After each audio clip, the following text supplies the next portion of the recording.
இன்னைக்கு சிக்கன் 65 தான் செய்ய போகிறேன். ஸோ சிக்கன் 65க்கு நான் ஒரு 1/2 kg சிக்கன் எடுத்துக்கிறேன்.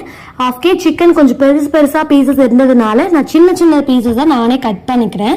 ஸோ இந்த பீசஸ் நல்லா கட் பண்ணதுக்கு அப்புறமா ஒரு பவுலில் மாற்றி நல்லாவே நம்ம இதை கழுவி எடுத்துக்கலாம். ஸோ அப்போ தான் நமக்கு அந்த நீச்சு ஸ்மெல்லுன்றது உங்களுக்கு வராது, நல்லா வாஷ் பண்ணோம் அப்படின்னா. ஸோ சிக்கனை நல்லா வாஷ் பண்ணதுக்கப்புறம் ஒரு பவுலில் நம்ம இதை சேஞ்ச் பண்ணிவிட்டு ஸோ இந்த சிக்கன் 65 செய்யறதுக்கான மசாலாவை நம்ம பார்த்துக்கலாம்.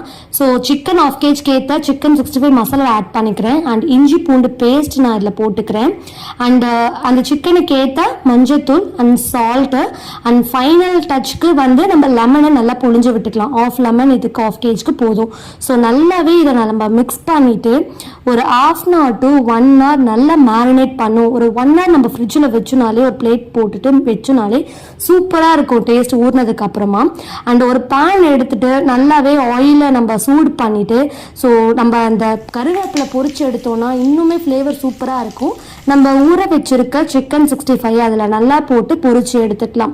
ஸோ சிக்கன் 65 பொரிஞ்சதுக்கு அப்புறமா திருப்பி விட்டுட்டு ஸோ இதை நம்ம ஒரு பிளேட்டில் வந்து ட்ரான்ஸ்ஃபர் பண்ணிக்கலாம், சர்வ் பண்ணிக்கலாம். ஸோ சிக்கன் 65 சூப்பராகவே நமக்கு வந்து நல்லாவே முறுமுறுன்னு வெந்திருக்கு. ஸோ இது நம்ம ஒரு பிளேட்டில் வந்து ட்ரான்ஸ்ஃபர் பண்ணிக்கலாம். ஸோ பொரிச்ச அந்த கருவேப்பிலையும் சூப்பராக இருக்குது பார்க்கவே. இது கூட நம்ம வந்து ஆனியனும் லெமனும் வச்சு சர்வ் பண்ணி சாப்பிட்டோன்னா சுவை சூப்பராக இருக்குது. இதுக்கு ஒரு சாம்பார் சாதம், ரச சாதத்துக்கு எல்லாமே அடி தூளாகவே இருக்கும். கண்டிப்பாக ட்ரை பண்ணி பாருங்கள். பிடிச்சிருக்கவங்க லைக் பண்ணிக்கோங்க, ஷேர் பண்ணிக்கோங்க.